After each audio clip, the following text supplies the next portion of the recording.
The snowy forest. The sun rises slowly over the eastern mountain range. The light trickles down into the valley, flowing down through the gap between the two mountains, where the shining orb takes its great daily ascent. Like a rocket ship, making its flight in nearly imperceptible increments.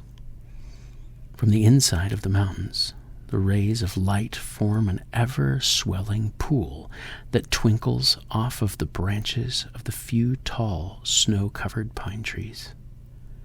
The frozen stream's surface is also covered with a fresh blanket of snow, yet the shape is betrayed by the shadows created the higher banks, making the fuzzy picture of a river of sparkling snow that almost appears to be moving when seen in the corner of the eye. A large clump of snow tumbles off of a middle tree branch as it is shaken by a squirrel responding to the sunrise call to begin the day of foraging for the daily sustenance.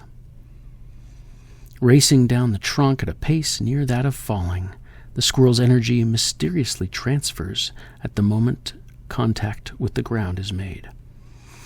The instant and perfectly smooth transfer from vertical to horizontal momentum begins to set at dots and scrapes that look like a message in Morse code being transmitted from the other world. As the sun's warmth can at last be felt, a moose walks slowly out of the grove of trees into the clearing. There is no urgency in his steady gait. The moose looks lanky and almost clumsy, but he never missteps as he crosses the frozen stream. As he crosses toward the other bank, his great weight cracks the thin edge of frozen water, revealing a small opening into the running water beneath the ice. The moose, untroubled, finishes his crossing, turns slowly around, and draws some of the cold running water into his mouth.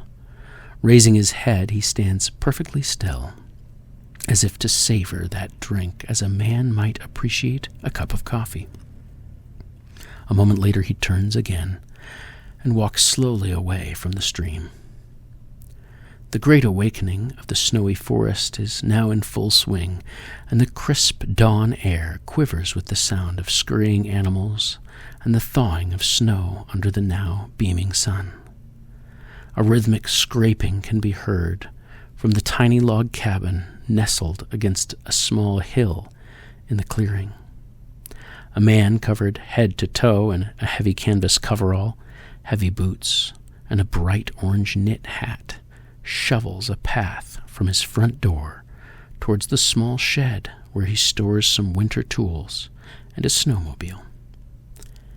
Smoke from a wood fire belches out from the rustic chimney, assuring him that the cabin will be warm and the wood stove will be ready to prepare hot water to make his instant oats and instant coffee for his usual simple breakfast.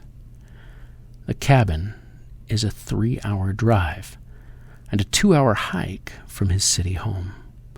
Having hiked in the previous night and slept, the day's task would be to fuel up the snowmobile and ride back to his truck to fetch the supplies needed for the next 2 weeks' vacation.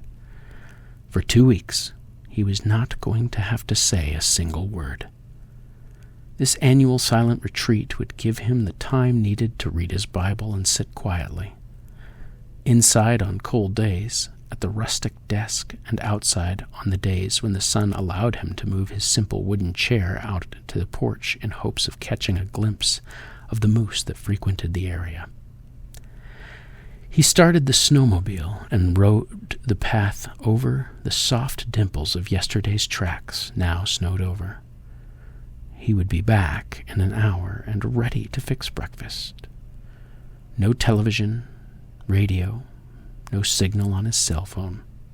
He was free for a time, and from every invading message, and able at last to think his own thoughts without any competition from a world that never seems to stop asking for attention to things that would never matter out here in the snowy forest.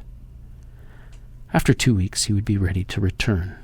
But one day, he would be free to hike in and never hike out again.